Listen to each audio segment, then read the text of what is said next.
Hold up.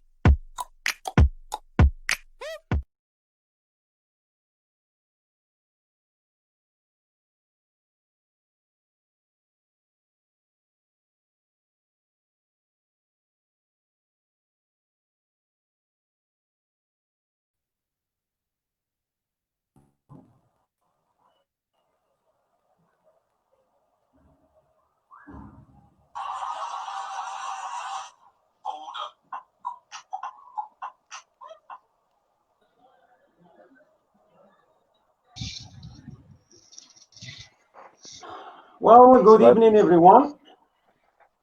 Good evening. Good evening, Mr. Aziz. Good evening, Aziz.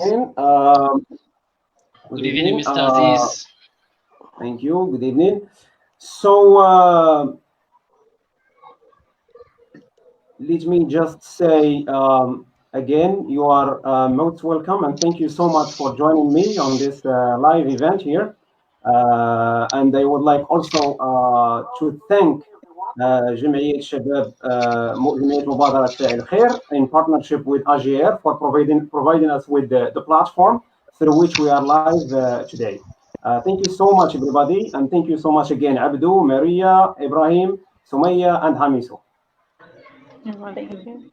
It's a pleasure. Thank you. Most welcome. Most welcome.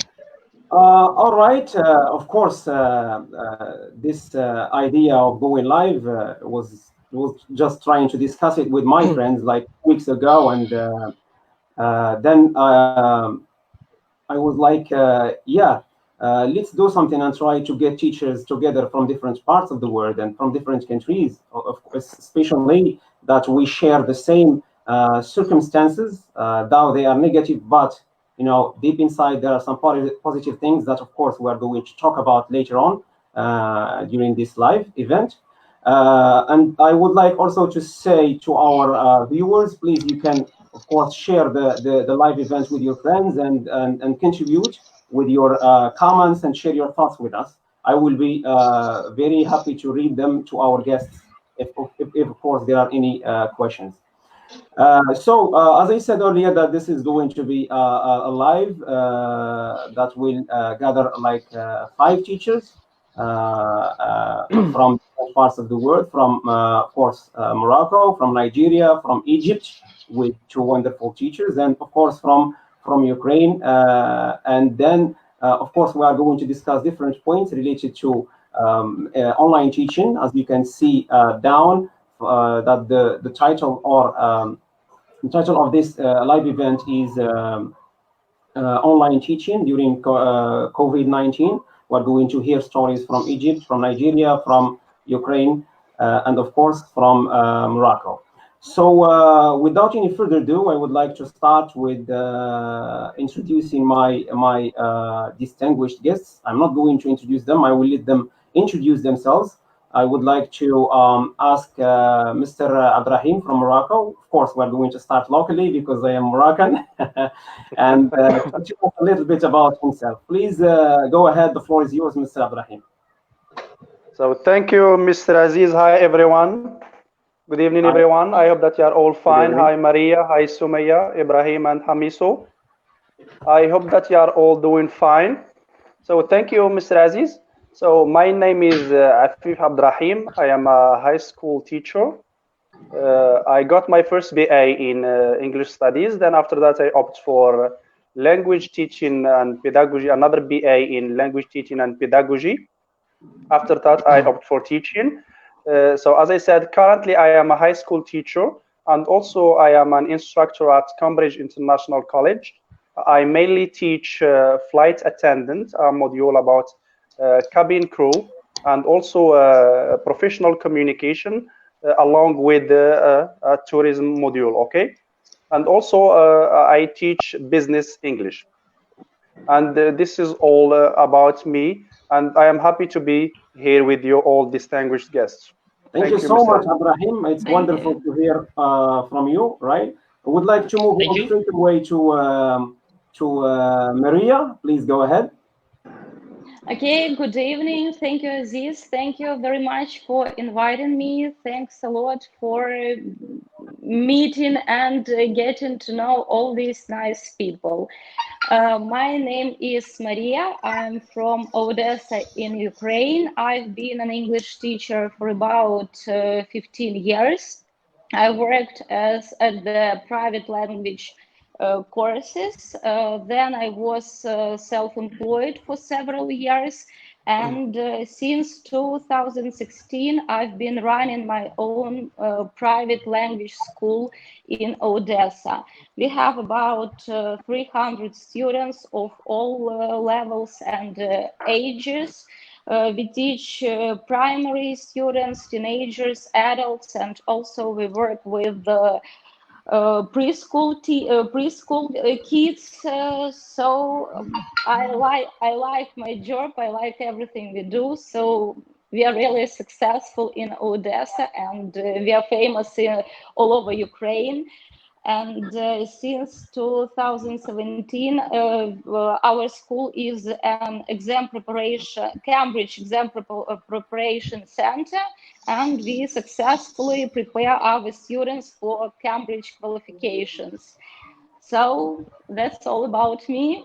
In short, a short video. So thank you everybody. Thank you so much. And by the way,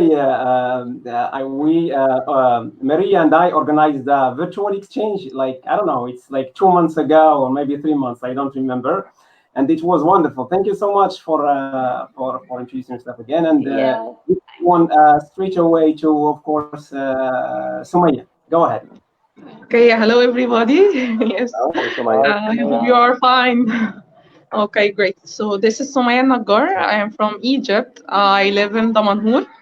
It's a city near to Alexandria. And I like teaching so much. I graduated from Al-Azhar University, Faculty of Languages and Translation. And I'm so proud that I graduated from Al-Azhar University. I also work as an English instructor at Canadian International College for university students. And I also teach an Access program, micro scholarship program. And I'm a Reader mentor. I train teachers with Reader Office. And I'm so interested in teaching. I got a lot of courses related to teach, and I got my Delta preparation, some courses. So I like teaching. That's why I'm getting deep in a lot of courses regarding teaching. Yes, that's all about me. Nice to meet you all. Nice to meet you. Thank you so much, Maya. I can see that teaching for you is like yes, it's everything, and you can see that from your Facebook posts and how do you interact with your friend. It's really wonderful to see such passion. Thank you so much again for joining us. Thank you. My pleasure. I would like to move on to Mr. Of course, Hamiso. Go ahead, from Nigeria. Hello, everyone. Good evening. Hello.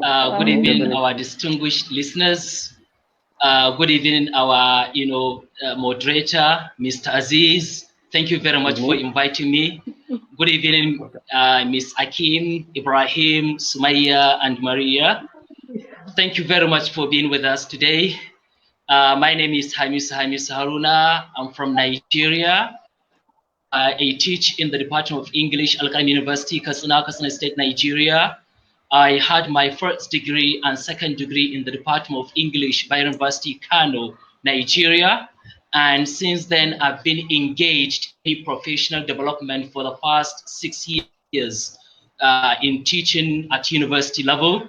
I engaged myself in courses that are related or that are affiliated to American English, American Embassy, such as some American English e-teacher programs and many other courses like that. Recently, I've been nominated to participate in an exchange program at the United States of America, which Alhamdulillah, Aziz and Sumaya, Ibrahim also are part of them. I'm glad to meet you here virtually there. I can say that throughout my journey as a teacher of English university, I have engaged myself in research works, such as writing articles, publishing articles, attending conferences within and outside the country, and more importantly, networking with people across the globe virtually. And thank you very much once again. Nice meeting you here tonight. Thank you.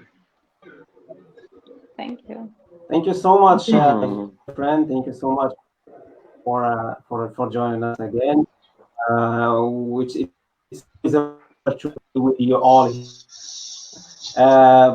Last but not least, we are going to his friend Ibrahim. Go ahead, please. Hello, everybody. My name is Ibrahim Abdulatif Abadar. I'm a senior teacher of English. I live in Ashmoun, Menofia, about 45 kilometers north of Cairo. I graduated in 2007 from Faculty of Education, Menofia University. I have been teaching for 15 years. I'm married to Top Achiever for the year 2019, and I was nominated to travel to the United States of America with our excellent teachers in front of me. I'm interested in improving English in my community. I attended lots of conferences all around Egypt as a trainer or as a trainee or as a attendee. I attended the Real Hub in Mania. It was very fruitful. I attended a very important course about teaching English to visually impaired students. That was in Luxor, and it was organized by the Relo office. And I believe that the more I teach and share, the more I learn. Thank you all. You're welcome.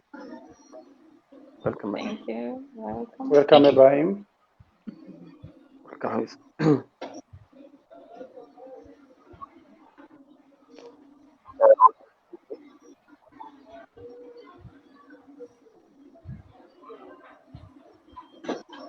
So,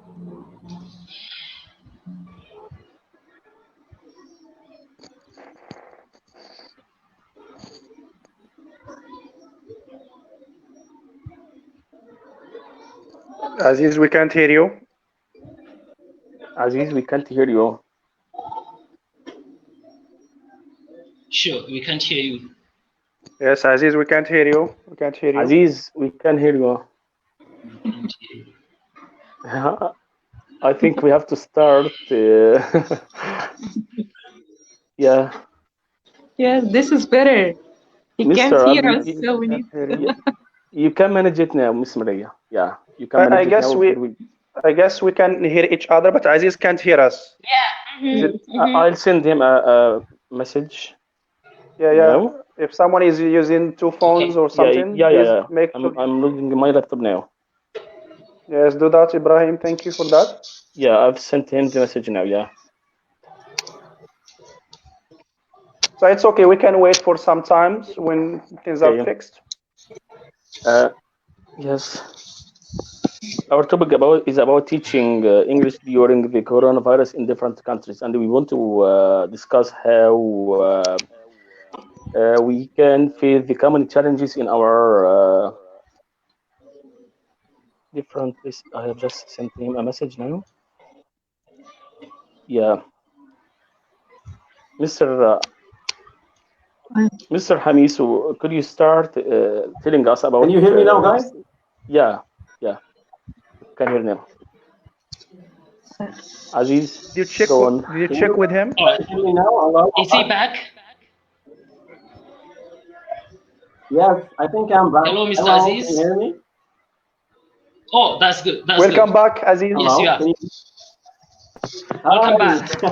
I'm sorry, I don't know what's going on here. I don't know what's going on here, but happy to get you back. It's okay. Okay, so can you hear me very well now? Not. Yes, we can. Again, the voice. All right. Okay. I think the microphone is not muted. My microphone is on. Okay. Now we can hear you. Yes, right. So we were saying that. Yeah, it's okay. Yeah, thank you so much. we were saying that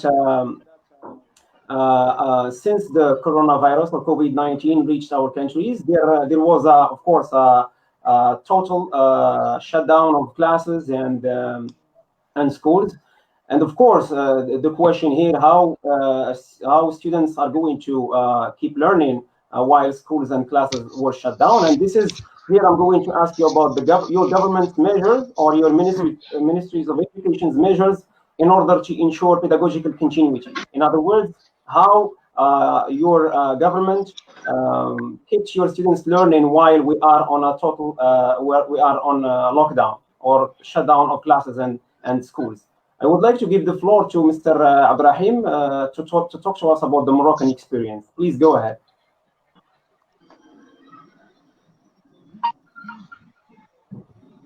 So after the total shutdown of schools, so the government and the Ministry of Education gave a clear order that all physical spaces, and by that I mean all schools, universities, etc., there will be no teaching in those physical spaces, and that they will resort to what we call distance learning. Okay, so they try to come up with ideas. So one of the first ideas was to activate the platform, the Teams platform, in which they have to enroll all students, and teacher could contact their students via that platform. That's the first thing they did.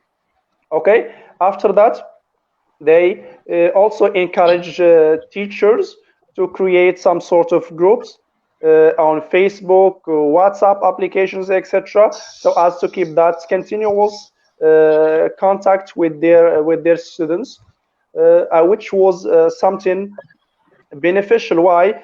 Given the fact that nowadays we all know all students, with almost no exception, they have a smartphone. They know how to use WhatsApp applications, and also they know how to use Facebook. They have a Facebook account as well. So why not take advantage of that? Okay, so that could give access for students to start or to continue their distance learning. Also, the ministry encourages teachers to do some kind of recording videos or lessons for students, and those lessons were displayed on national channels so that students can watch them. Okay, and they displayed also the program for the lessons and the time they will be displayed on national channels, etc. All this was done just to ensure the pedagogical continuity, as Mr. Aziz said. Okay, and also many teachers were widely involved by creating their own presentations, etc., and sending them to the administration, which will send them also to students, or he would just simply share them on WhatsApp groups for directly with their students, etc. Okay, so these are some of the measures that were taken by the Moroccan government to ensure pedagogical continuity. Thank you so much, Abdrahim. Just to recapitulate on what you have said, you mentioned that there was, of course, the Ministry of Education, the Moroccan Ministry of Education, launched a platform which is Microsoft Teams, right, for teachers and students to use to interact with each other, right? And of course, teachers were asked to make videos and podcasts and presentations and send them to their students. As well as I would like to ask you, did they make use of social media like WhatsApp and Facebook? So for other people to know, and what did you do exactly? And now tell us how did you deal with the new change? I mean, how did you use Microsoft Teams, or did you use any of social media websites? Okay, so thank you for this good question, Mr. Aziz. So for me, it was so easy to interact with my students via WhatsApp and Facebook than the Microsoft Teams platform, for the simple reason, which is students are not used to like study on Teams or on such platforms.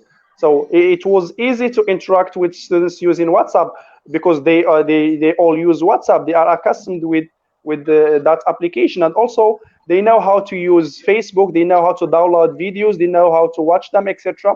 So they are familiar with such applications. So for me, using WhatsApp and Facebook and taking advantage of those these two apps helped me a lot in keeping my contact with my students than using the platform or the Teams platform, and which was something very nice. For me, as a digital native, my students also are digital natives, so we found it very easy. It was nice, smooth, etc. There was interaction, etc. And everything was fine. And as I said, it was better than using Microsoft Teams application, because students simply couldn't know how to use it for their beneficial, etc. Thank you, Mr. Abdurrahim. And here I come to you, Mr. Hamisu. Were the same measures as taken by the by your country, like what he said, as Mr. Abdurrahim mentioned earlier, that they used a platform such as Microsoft Teams? And I would like to know whether there were any platforms initiated by your government, or they just asked teachers to go ahead and teach online. Thank you very much, Mr. Aziz, for this interesting question. First of all, let me begin by saying that there were efforts made by the Nigerian government, especially at state levels. And many state-owned radios and televisions have been utilized for this kind of task, especially at lower level, where we have primary and secondary school students. Certain teachers have been trained, they have been selected and they've been trained, and they were given slot in those local radio and television stations to present their lectures, to do their lectures online, while the students at the comfort of their homes, they attend that kind of classrooms. Unfortunately, as far as Nigeria is concerned, we don't have any platform that has been created by the Nigerian government specifically to address this issue. But as I said, we, utilize the local televisions and radio stations we have, especially those owned by state governments in many states of Nigeria, of the country, where this kind of teaching continues online. Right, thank you. And were there? Did you guys make use of social media like Facebook and WhatsApp? Of course. Yes, this is very interesting question. As I started saying, that happened at lower level, but as far as the tertiary institutions are concerned, this kind of effort was more of individuality. That is to say, many lecturers, many staff, many academic staff make use of the online tools they have and engage with their students. And some of these online tools we usually use include WhatsApp application, where we do send recording of our lectures and for students to listen and then ask them questions. In addition to that, some of us start using Zoom application for virtual, interaction, where they can view their students and their students can equally use them. This is in addition to Facebook and Instagram, where all kind of synchronous, e-learning takes place. So these are some of the online tools that have been, utilized by the academic staff.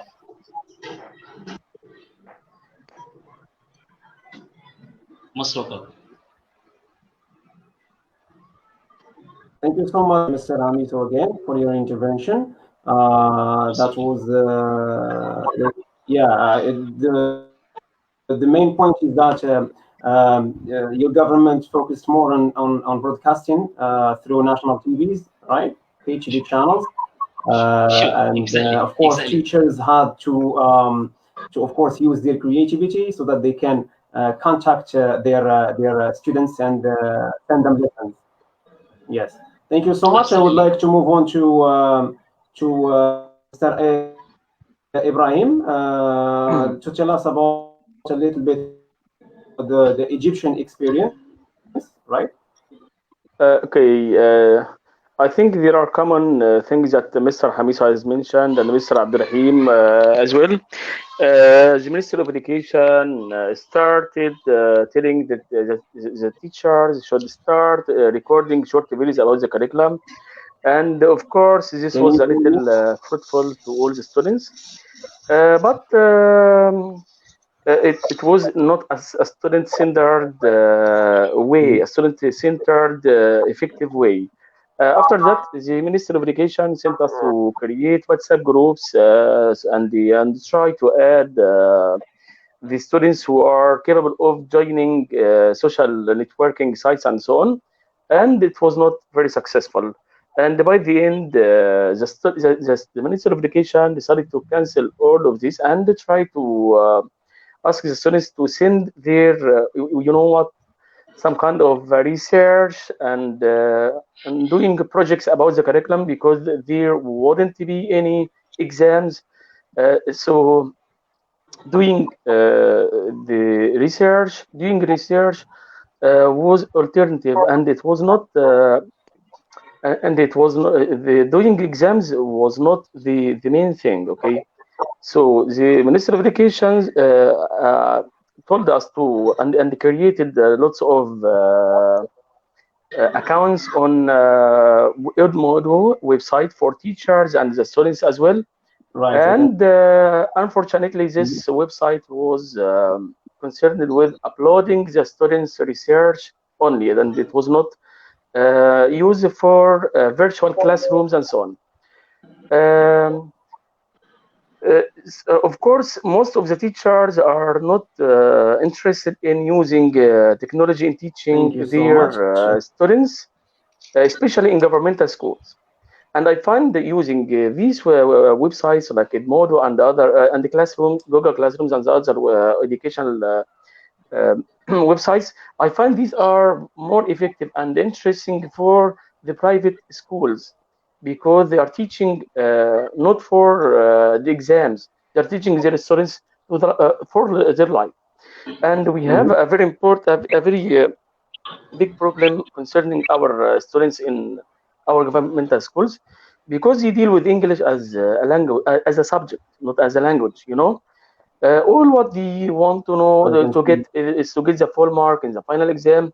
So as long as you upload your project in the Edmodo, that's all. You will get the full mark, and you don't have to participate on Edmodo, and that was not very good. So we find that it was not very effective, especially for the students for the governmental schools. And as for me, I try to create WhatsApp group for the students, but as I said, we saw that doing a project and doing research is enough to get the full mark and succeed. And my Zoom connection or social networking use was limited to teaching my mentees. You know, I am a mentor of Rilo, and thanks to Rilo, the regional English language office is doing a great effort in Egypt, and we have lots of daily sessions on Zoom for teachers and for all people who are interested in English. And you know, the Rilo, there is a Rilo show for teacher. It's on Saturday and Thursday of each week, and it's it's very interesting for the teachers who can join and to learn about different and interesting topics in Egypt. The last thing yeah. Thank you so much for your intervention. I can see that's probably the same, almost the same. And I would like to now address Maria. Of course, she's a business owner. She has a language center. And I would like to know how did she, what were her measures? And then would like, of course, to know what were the measures taken by your government in order to, of course, keep your students learning and keep the Ukrainian students learning during COVID-19. Okay, yes, my story I think will be a little bit different from the previous ones because I am my own boss and I am my own government. So all my decisions are made by me. Exactly. Yes. Yeah, they are made by myself. So I am responsible not only for my students, for the students of our school. I'm also responsible for my employees. And when all this nightmare has started, of course, I had to make the decision really quickly. And because we have a very high rent, because I have to pay the salary, and of course, I wanted my students to continue their learning. So when the state schools were closed on the 12th of March, and we continued working for maybe 2 or 3 days, and then because when there is usual quarantine, we don't usually close our school, we continue working, but we thought that this situation would be another and it would be more serious, so we have to start thinking about some measures which could be taken. In some days, some of the parents didn't let their children to attend the lessons. And so it was Thursday when the state schools were closed. And on Saturday, I made a decision that we will start working online. And I told my employees, my teachers, and at first they were shocked because it was our first online experience and we really didn't know what to do and how everything works. But maybe, Aziz, maybe 2 weeks before all of this, we organized this virtual exchange event. So we used Hangouts app with Aziz.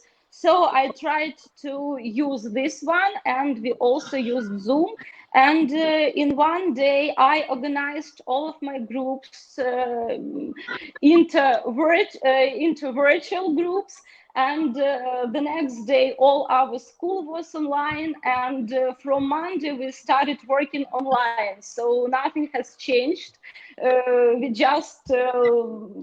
We have just finished visiting offline lessons and started working online.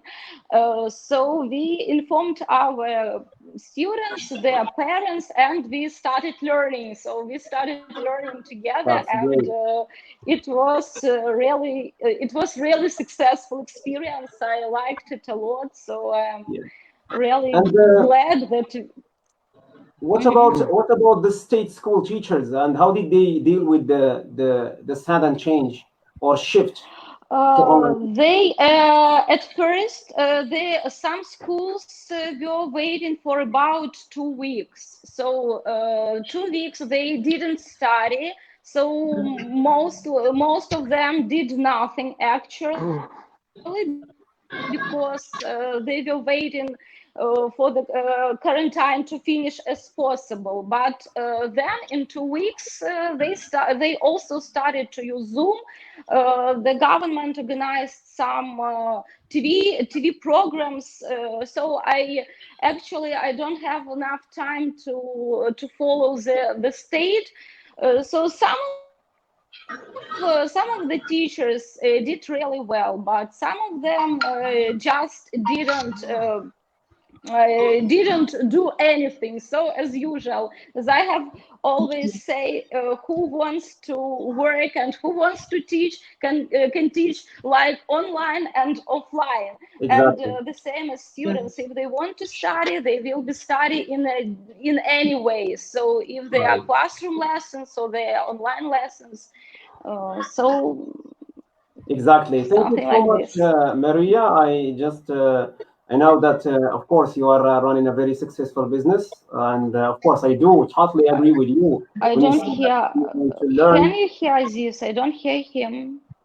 I can hear you. Can you? No, we can hear him. Yes, we can hear you, Aziz. Yes, we can. It's okay. Aziz. I can hear you, Maria. Yes, Aziz, I do. we I can hear you.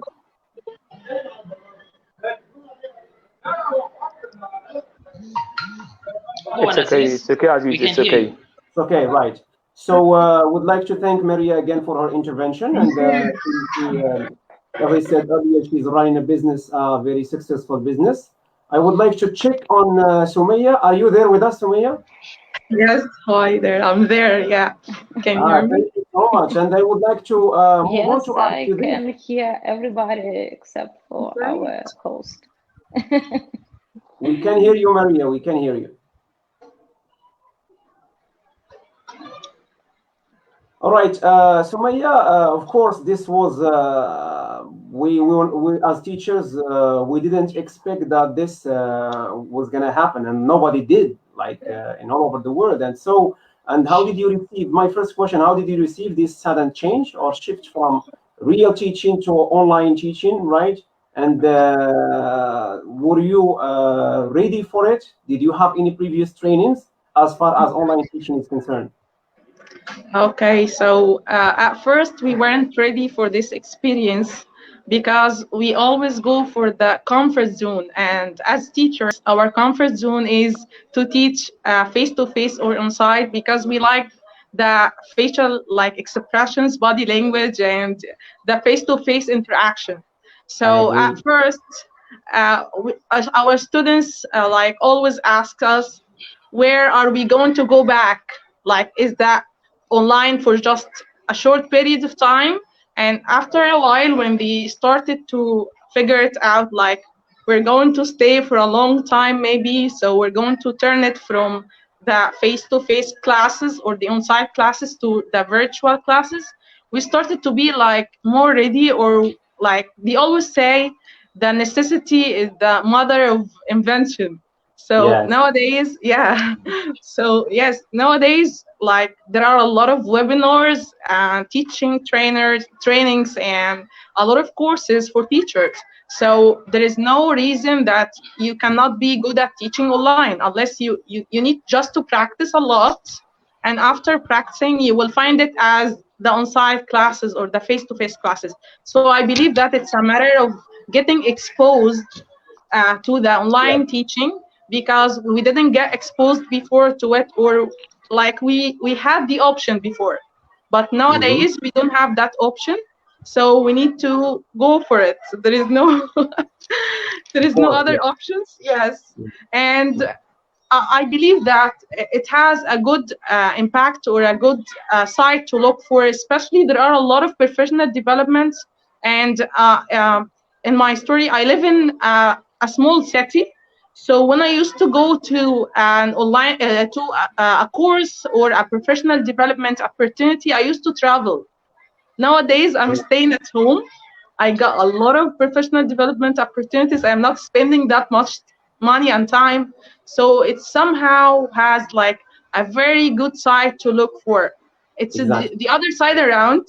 And let me also reflect on my experience of being a student being a student nowadays, because I was having a virtual exchange program. I have just finished it. It was for using comics in education for access teachers. And this experience really changes a lot about my perspective about teaching online, because I was wearing the hat of being a student. So I was learning new stuff online. So I felt the same way. So I was feeling how my students feel, and if we exposed to something new, how do they feel? How it's important to show them sympathy and to give them support and so on. So I believe it's a matter of time, and after a while, maybe we're going to go to this shift and to adapt it. Yes, I think, thank you so much, Sumaya. And this is, it would be like something that is, whether we like it or not, the flood of technology is really in our bedrooms, so to speak. And it is already there, and students are they are using it like more than I can say more than sleeping. You know, they spend too much time on their screens. So why not make that as an I mean, seize the opportunity in order to reach those students and make them learn in a different and a new way in the 21st century, of course. I would like here to ask Mr. Abdurrahim. Mr. Abdurrahim, do you hear me? Yes, I hear you, Mr. Aziz. Right. Do you think how I would like also to ask you about your previous trainings. Did you have any special trainings related to teaching online, or it was just your own efforts in order to know, of course, how to deal with students online and how to use, of course, Microsoft Teams or maybe Zoom or maybe any other platform? Okay, so thank you, Mr. Aziz. So as Sumaya said, so nowadays it goes without saying that we have so many platforms, so many applications that we can use online. Also, trainings that you can take online, and they can give you like hundreds of websites which provides online training like IELTS, CELTA, etc. All these websites, they provide online training which you can go for, and you get your own certificate online. So it means I was exposed to such websites, and it is not my first time using or experiencing distance learning. I myself, as Sumaya mentioned, I was a student in so many programs, and I took so many online courses. But the problem here is that it comes from students, even if they are digital natives.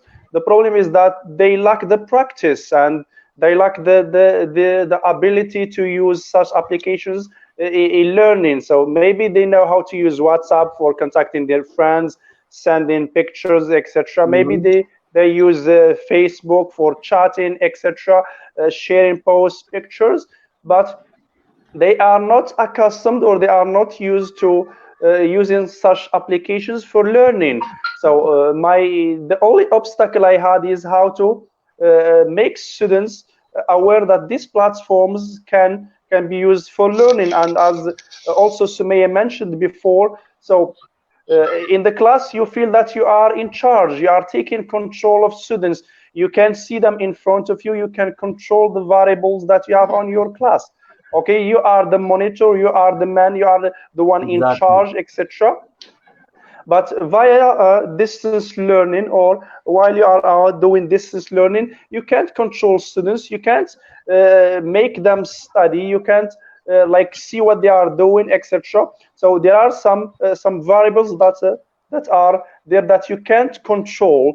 So as I said, for me, distance learning is there, you know. And as a history, distance learning can date back like to 1833. It started in Sweden, and it was at that time via emails and via mails, not emails, sorry, via mails, okay, like the post. And it started in the US in 1999, and the academic year 1999 and 2000, like 2.8 students graduated online, you know. And you can see this is not an easy number.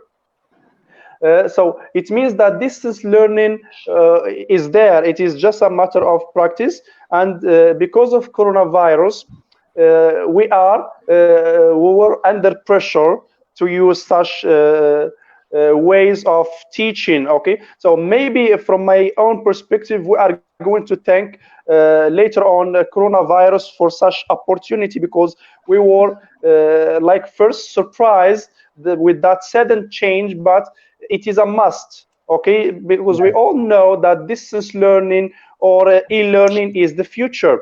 Okay, and as I said, I can give you hundreds of examples of websites and universities, and I guess you all know the University of People, which can give you, or from which you can get a widely recognized certificate or diploma, and you can use it to get a job. Okay, and this is one example from so many other examples. So the idea here, Mr. Aziz, is that online e-learning or distance learning is out there. It is just a matter of practice. So now it is time to let our students know that this is the future, and as they say, practice makes perfect. So they need to start practicing. They need to take into consideration that this is how they will learn in the future, and this is how their children will learn. So for me, I had no problem using such applications and teaching online. It was just a little bit hard to cope with students and just encourage them using such new way of teaching. That's all. Thank you so much, Mr. Abdurrahim, for your intervention. You're welcome. Of course, we do all agree that online teaching is, we were forced, of course, to get out of our comfort zone, like Sumaya said before. And here I would like to ask Mr. Ibrahim, is that don't you think that there should be too much focus on teaching, on training teachers on how to deal with the or on how to teach online, and of course make use of technology in a very constructive way, and try to, of course, students, as I said earlier, students are using technology in every second of their lives. So how do you feel about the situation of teaching of training teachers in Egypt as far as in training them as far as technology is concerned, or you teaching online?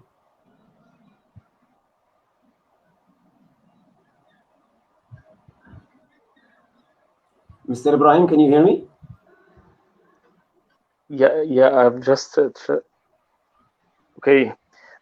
The secret is your self motivation. I mean that your comfort zone kills you. It kills you in your job. I mean, as long as the teacher or the instructor is not interested in introducing his material via technology or in a way that's not traditional, he won't succeed all around all over his jobs, all over his life. I mean, self-motivation is a secret, right? And I think the government should organize some workshops about teaching the teachers how to deal with such educational websites like Udmode and so on. The government asked us, I mean the teachers in general, to deal with a new websites which they don't know about it. You just know how to make or sign up or make a new account, and they can't use it effectively. So it's a good idea to motivate the teachers, to give them a task, to give them online tasks, just to give them online tasks to deal with the students. Okay, right. And it depends also on the self-motivation of the teachers and improving their professional development. Yeah, I can see. Yes. Of course, continuous professional development is vital to any teacher practitioner. Of course, if they want to update their knowledge about teaching and learning. Yes. We have seen that one of the main conditions to be one of the teachers in municipal education here in Egypt to be the holder of ICDL or other equivalent certificates like this. What about training those teachers on how to deal with Google Classroom, Udmode, and so on? Is it okay? Especially after, This is something good. I mean, yes, this is like a first step towards the bright future. I totally agree with you. And here I'm going to ask Mr. Hamiso, do you think that online teaching can probably substitute face-to-face teaching? Well, thank you very much, Mala Abdulaziz. Of course, personally, I can say yes. But in the course of doing that, we must encounter many problems. As you know, that change is always difficult to make. Change in general, we are enemies of change. That is how we are. So whenever something new comes, we find it difficult to accept that. But sometimes, as Sumaya has said, necessity is the mother of invention. So in this situation, We don't hope so, but in case of elongation of coronavirus, then we must go for this online teaching. It is the only option. My experience here in Nigeria is that, it's a quick rider to what Abdurrahim has said. I really thank coronavirus for coming, metaphorically. I know it will sound somehow funny, ridiculous, and maybe amazing to some, but it is as a result of coronavirus that we come to know that we have so many weaknesses. Many of our teachers prefer to stay analog. They don't, expose, they don't educate themselves, they don't keep themselves abreast with the new challenges, especially the issue of e-learning.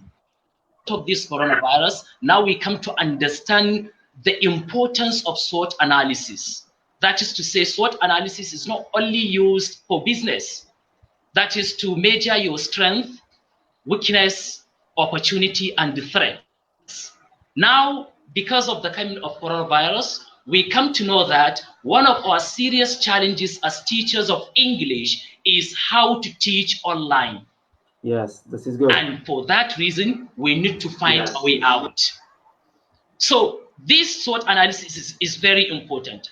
And it is because of this coronavirus that we begin to think on the box. That is to say, since people are advised to maintain social distance, then we have no option than to go for what? For online teaching. And lastly, I can say that presently many of the teachers of English and other courses, they begin to appreciate this digital pace.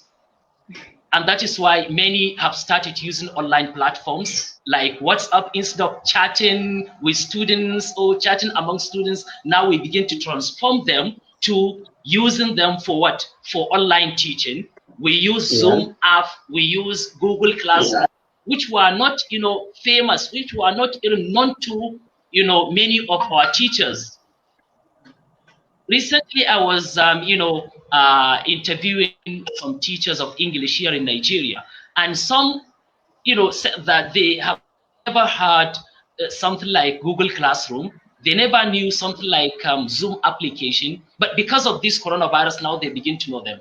So I think it's a matter of motivation. Yes. If we keep motivating our teachers, then we can definitely make it. In fact, nothing is impossible. Thank you. And everything imaginably is. Thank you so much, Mr. Amiso. Thank you for your intervention. Of course, yes. Thank you, sir. It's really we are of course as you all agree that we need to change the way we think and change the way we see teaching. Of course, we're not going to stay forever in our like four walls, within four walls. It's going to go beyond that, of course. And here I would like to ask Mrs. Maria. Only can you hear me, I can't Maria? hear Aziz. Of course, I'm going to ask you, has online teaching, of course, as a business owner, achieved any results, or do you think that this is still weak now from the parts of students?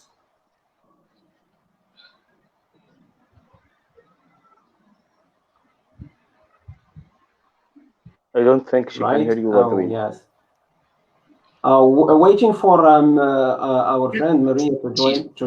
If you allow me, Aziz, I have a point. I would like to move on to Sumaya to comment, and then I'm going to go back to Maria again. Go ahead, Sumaya, please. So I just want to thank you, Mr. Hamisu, because you just come up with an important point, which is like the concept of online teaching or online learning. Students are not getting this concept well because they used to use their mobile phones only for having fun. So how can we change their mentality to think about using these devices as ways of learning? This is one point. The second point is, can we use the online learning as an alternative for the face-to-face learning? This is the point here. I just want to add, like, we can use the flipped classroom as a way for the face-to-face or as a technique for the face-to-face learning. So, for example, if we come back to the online learning, we can give the students the flat classroom as online, and then when they come to the class face-to-face, we can work like face-to-face, because we cannot like get rid of the online of the face-to-face learning, because there are a lot of skills to adapt or to be learned by the face-to-face learning, like the interpersonal skills. So how can we teach students like critical thinking and teamwork? They can be taught during the breakout rooms in Zoom and the other technological tools, but it will be much better if it's face-to-face. And I just wrote some points I want to share it with you in order to like make sure that the online learning comes to its fruit or be beneficial. Okay, go ahead, please. So the first point here, in order to make sure that the online learning is going well, I don't know what's wrong here. Can you see? Could you make it closer? Make it closer to the camera. The psychology of learners. So as Hamiso said, the motivation. So we need to like work on this point to give students support, showing sympathy, and let them feel that you are always there for them. The second point is, can you see it? Building rapport. So whenever there is a session or a class to do with your students, you cannot jump into the class without building rapport. And I remember I had a session 2 days ago, and my students were saying they are so bored, they are frustrated at the beginning of the session. I stopped my lesson plan and I started to motivate them. So why you are doing this? What is they are my AZIZ students. So why you are here in the AZIZ program? And I started to motivate them, and I stopped doing everything. Then I started the session. Even the flow of my session was, maybe I didn't go for the whole lesson plan, but the flow and the sequence of the session comes very, very good, and they were excited to complete the session. So building rapport. And the other point is activities. So we need to engage activities with like short activities, practical activities, engaging and interactive as well. Thank you so much, Sumaya. That was very interesting. And, technological tools like Flipgrid, Padlet, Google Documents, Quizlet, and yes, WhatsApp, Zoom, and Facebook. And I have tried all of that, by the way. I have tried all of that personally. And this shaft, when you ask your students to use different tools, but every time, like every tool, you use it when, because don't distract them with a lot of tools. You need to know when are you using this one and why, and so on. I can see just to left. This is the level of energy.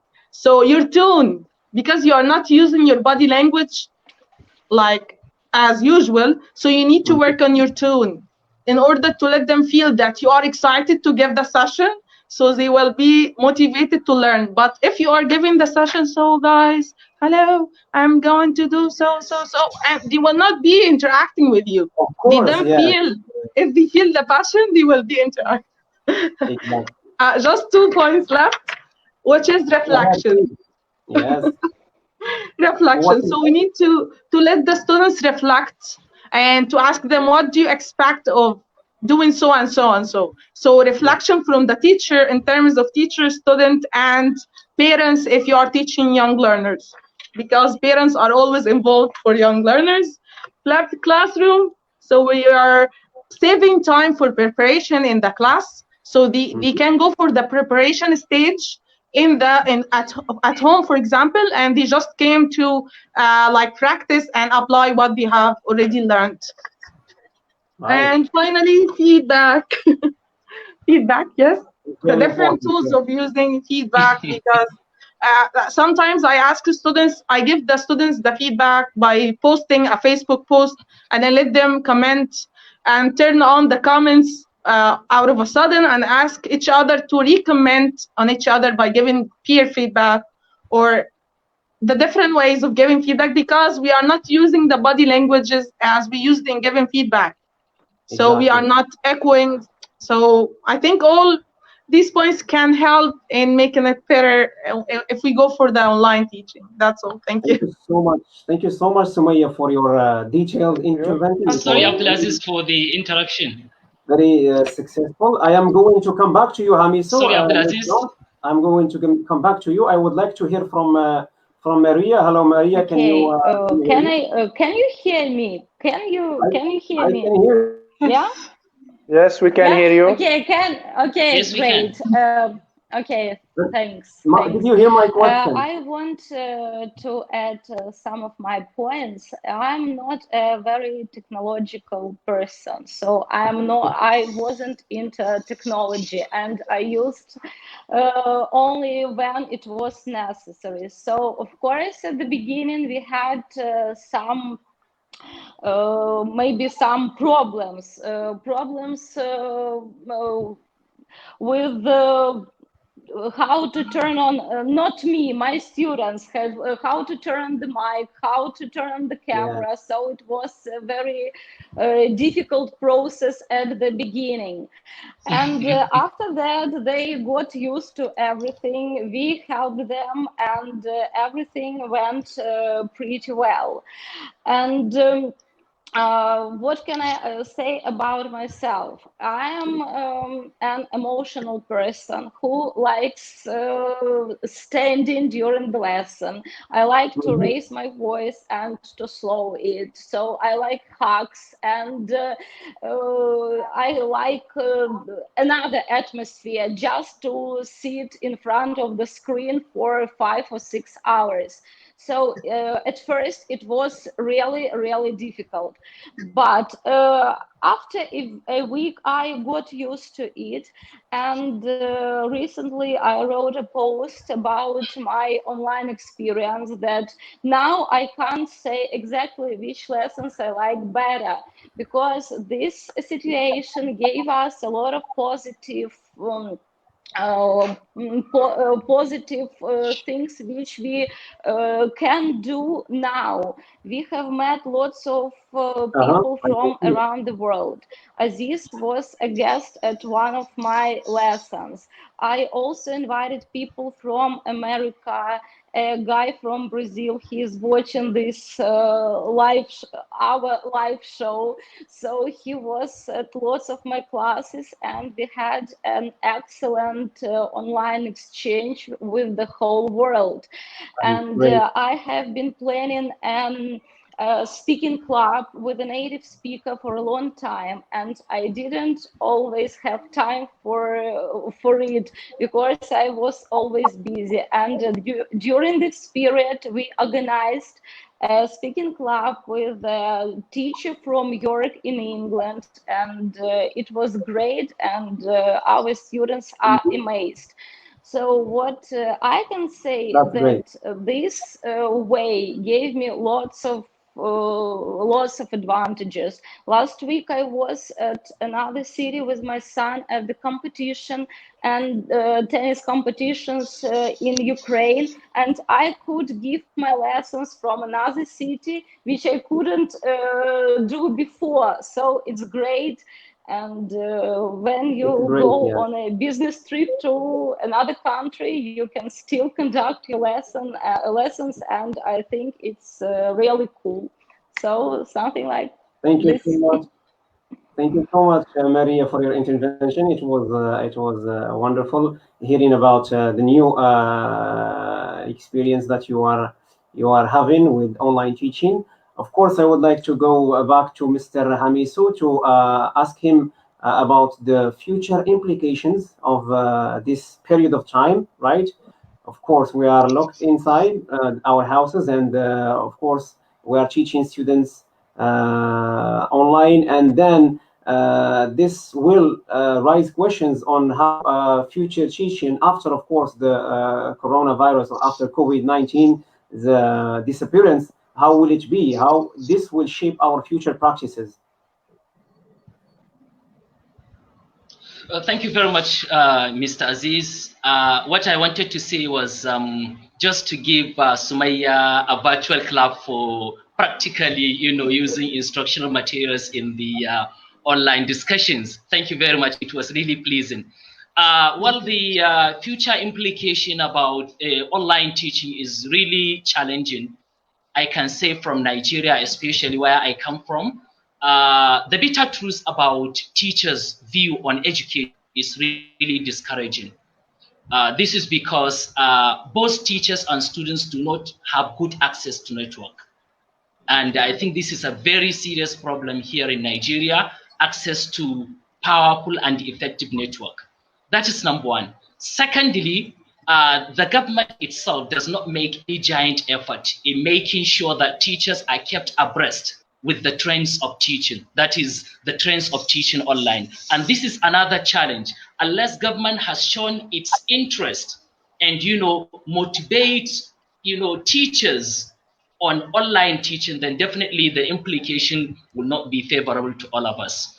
Now we are in the COVID-19 era, which we never expected that we'll find ourselves in. So if that is the case, then we really need to work and up and see the challenges that are coming ahead.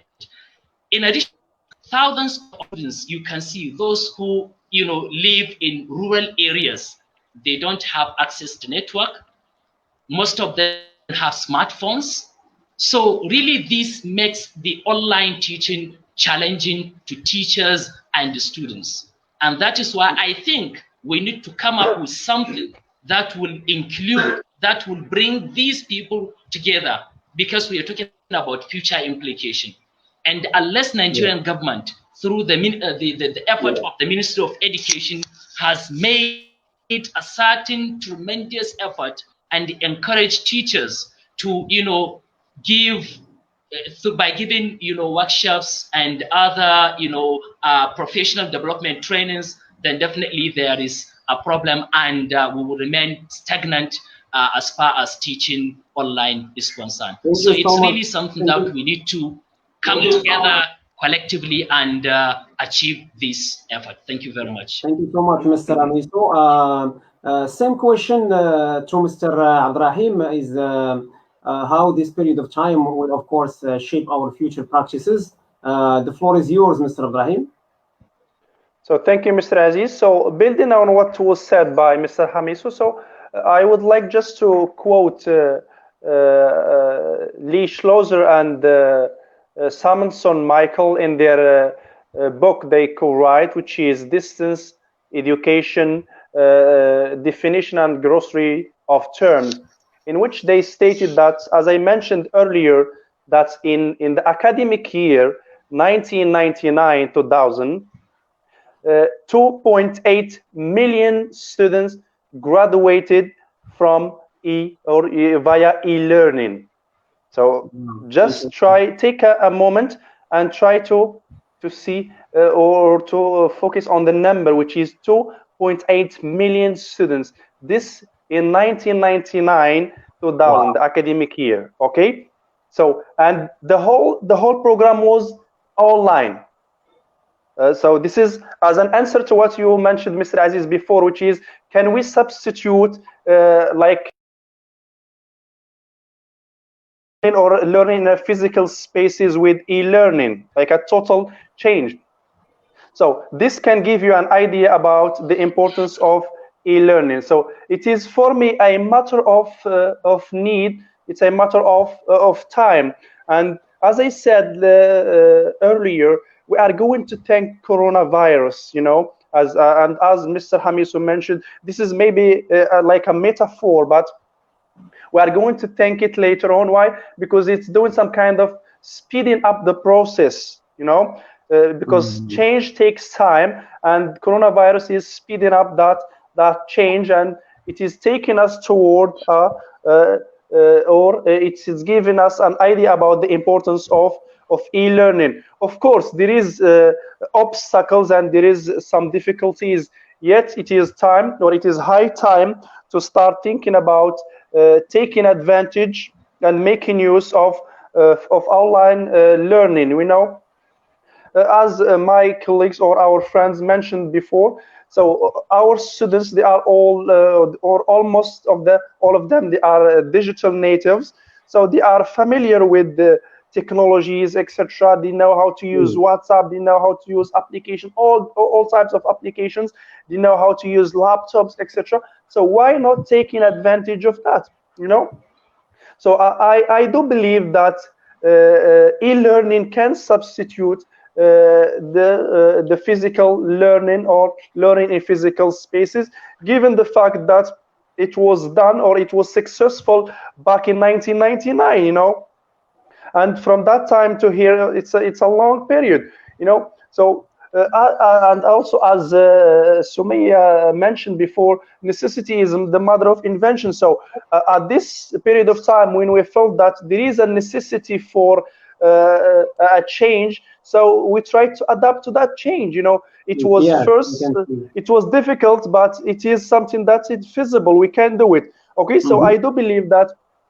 But to do that, as Mr. Hamisu said, we should provide teachers with training, especially those who are not digital natives and those who resist change, because there are some archaic or classic, if we can call them classical teachers. They like, you know, as they call themselves, they like the method of chalk and talk. You know, just using chalk and talk. You know. So they resist change, they resist these technologies, they resist these applications, etc. So we need to make them aware that this is the future of our education, and this is the future of our children, and provide them with trainings, etc. Okay, you are welcome, Mr. Aziz. Thank you so much. And just want to comment on something that you have just mentioned, is that we need to provide, of course, trainings, but at the same time we need to provide, you know, like free access to internet connection and to internet materials. Materials. Also provide like laptops. Of course, teacher will not pay everything, and they will be only asked about their jobs within either the classroom or online. But there should be I hope the government is not hearing you now. Can you hear me now? Yeah, I can hear you. I said I hope the government is not hearing you. Well, this is a requirement, you know. to hear about that. Of yes, course. it is. That's a recommendation. Yeah, I can Mr. Ibrahim, I would like you to comment on what Mr. Hamisu and Mr. Afif Abdurrahim said about the future implications of this period on teaching and on shaping our practices. Okay, I believe that using the technology is inevitable, but it can't replace the face-to-face learning totally. It might be partially, but not be totally. And each teacher, each instructor should improve himself to cope with the latest updates which we witness all over the world. And I think that might improve or give him lots of opportunities to achieve more of his success with his students and his career. That's all. Thank you so much, Mr. Ibrahim. Here I go to Ms. Sumaya. Do you think that there will be a change after all this is over? I mean, after we go back to our normal lives, and do you think that teachers will keep doing online teaching? As you said, of course, you suggested flipped classrooms. This is a very good point. Or do you think that teachers will go back to how they used to teach before and they will forget all about it? Okay, I think that the concept itself will be changed, and this is a good point. So we're going to be ready for any change, because we used to like it's fine, no way for that. But I think that during this period we will not be 100% sure of anything, because things change at the last moment. So we're going to be ready, and they always say teachers should be prepared. So we're going to say teachers should be ready for any shift or any change. And I'd like to seize the chance and thank Redo Cairo, because they provide us with a lot of training for teachers. So thank you so much, Redo Cairo, because for the old efforts they are exerting with us as teachers. And I also want to thank Egypt Era, because they are a provider for Access program, and they are really exerting a lot of efforts for our professional development. And I wasn't that before 3 months. 3 months ago, I wasn't that person. I was just trying to give my student and university students classes, and they were so afraid. I was about to skip away from the session. So when it will be ending. Yes, and nowadays students sometimes I don't give them even break for 2 hours. So why? Because they are interactive. Yes, I can see. So it's somehow different. It comes. They say practice makes perfect, and even if it's not perfect, it makes progress. We don't need to be perfect. We don't need to reach the perfectionist point. It's enough to lead to progress or make progress. That's great. Yeah. That's great. Thank you so much, Sumaya. I would like to end this point with Maria, and because she's of course a business owner, and would like to hear from her. How are you doing? Do you have any future plans as far as teaching online is concerned?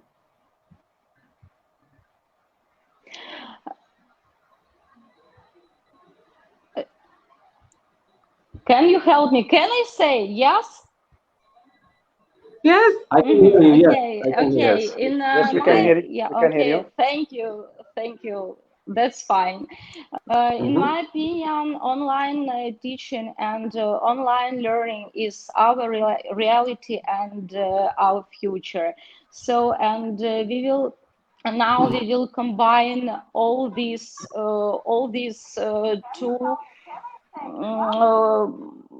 two possible ways of learning together, because we won't be able to have only offline lessons now, because people saw lots of advantages in online learning, because students can study from different parts of the city, for example, and now during June they are visiting their grandparents, or they go to another places, and they can join the online lesson from any place. And last week we started working in our classrooms, and there are two ways to study. One half of the group studies in the classroom, and the other part of the group studies online. So now we have to combine this into something common. So I think in the future we will have lots of different opportunities and lots of different ways how to communicate, how to interact with the whole world, and I think it's great. Thank you so much. Maria, for your intervention. I would like to, of course, we are about to end our live session. I would like to hear from you, like one last word about the whole thing, or if you have anything to end within like 2 minutes time or 1 minute and a half. I would like to invite Ms. Sumaya to go first. What should I do? Yes. You always let me at the end, Aziz. So I was like, oh, I will be the last. Yes. So what word from you about commenting on the whole situation? Just speak your mind, whatever you want to say. Go ahead. Yes, I will say life starts. This is a quotation. I will borrow it. Life starts when you get out of your comfort zone. So let's go out of our comfort zone. Yes, exactly. That's what we should do. Miss Maria, go ahead.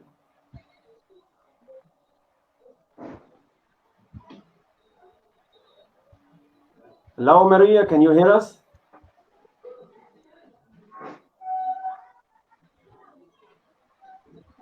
Mr. Maria? Ibrahim? Maria, do you hear us? Yes. Maria, can you hear us? Go ahead, Oh, please. I can hear you, but I don't hear the question. Just one thing that you would like to add at the end of this live event, if you have something to say. I can't hear Aziz. Hello, what about Yes. now? So can I, Aziz? Can I ask her? Yes. So Maria, can you hear me now? Yes, I can. Can you share with us any question or any advice or quotation that you want to share with us at the end of the live? Yes, I can share. Our life is about people we meet, and I'm really happy to meet all of you, and I'm really happy that I have met Aziz, because now we are great friends and we have lots of different projects together, and I'm really happy to be here today. So I'm really happy to see all of you and the people who can see me. So our life is about meeting great people. I'm definitely sure about this. I forgot to say thank you, Aziz. Thank you so much, everyone. Thank you, and I would like to give the floor to Mr. Hamiso to say one last word before we end up the meeting. Thank you very much, Mr. Aziz. I want to seize this opportunity to thank our colleagues here. They did wonderfully, and I want to also use this opportunity to thank American English e-teacher program for providing so many e-resources for teachers of English. I think they are doing wonderfully, and we need to really thank them for that. They are really revolutionizing, the era by bringing it to be more online than offline. And I also want to use this opportunity to thank my university for motivating me always. Whenever I go, I propose something that has to do with technology, they really empower me, they really encourage me, and they do everything possible to make sure that that thing becomes possible. Thank you very much, Mr. Aziz, for these wonderful initiatives, and I wish to have another interest. Inshallah. Thank you so much, Mr. Hamiso. Mr. Ibrahim, please go ahead. Okay, I'd like to say change is the nature of life.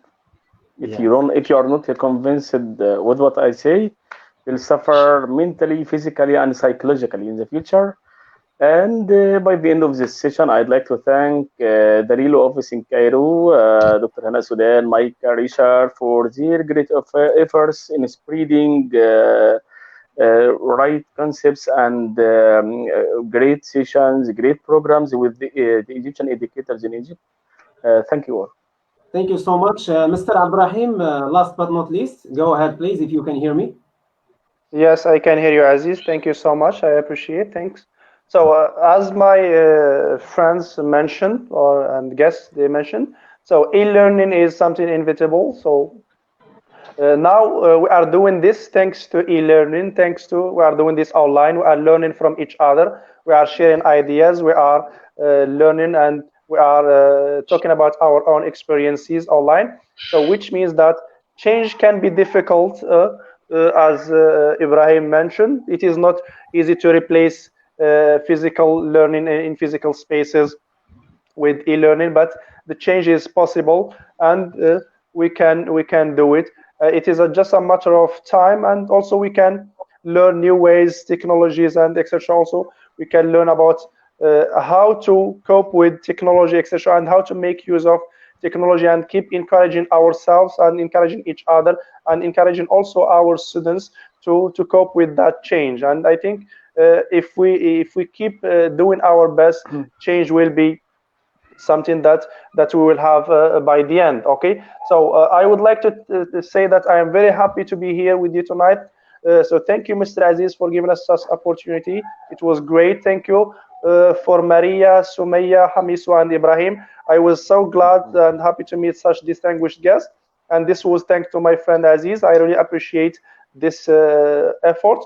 And I would like to thank you all. And it was a pleasure to be here with you. Thank you so much, Mr. Abdurrahim, and I would like to say thank you again to Maria, Abdurrahim, Ibrahim, Hamiso, Sumaya for accepting my invitation and for being here and sharing with us your thoughts about online teaching, right?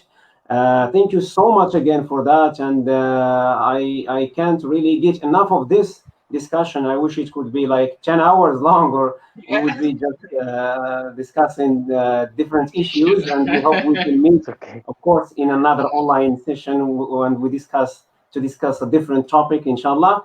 I would like also to thank جمعية مبادرة فاعل خير and AGR for giving us access to this platform through which we'd like to thank them also. We also would like to thank them. Yes. We would like to thank on his behalf, we are thanking them. Thank you, Aziz, so much. Yeah. He was asking like very effective questions, and he was preparing very well. Thank you so much. Joined again. Yeah. Welcome. I am here again. We were talking about you, Mr. Aziz is coming back. Oh, thank you so much, Yes, guys. he's back. Thank you for this effective questions. We will have more fruitful sessions in the future with other presenters. How we can get together again. Just a second, Aziz. Why other presenters? I'm there. Changes the nature of life. Changes the no. Changes the nature of life. Well, thank you guys. This is the end of this live, and would like also to thank our viewers, people who have been watching us for this 1 hour and a half, almost 1 hour and a half. Thank you so much again, everybody. Thank you, Aziz. Something is wrong with Aziz. He's up again. Thank you, Aziz. Let me say thank you very much for taking time to be with us. Okay. Since I am from Morocco, so I will be the vice. Goodbye. one more. You do it one more time, then we're going to take charge. Bye. Bye, everyone. It was so happy seeing you all. Bye. Bye. Bye. Bye. Yes.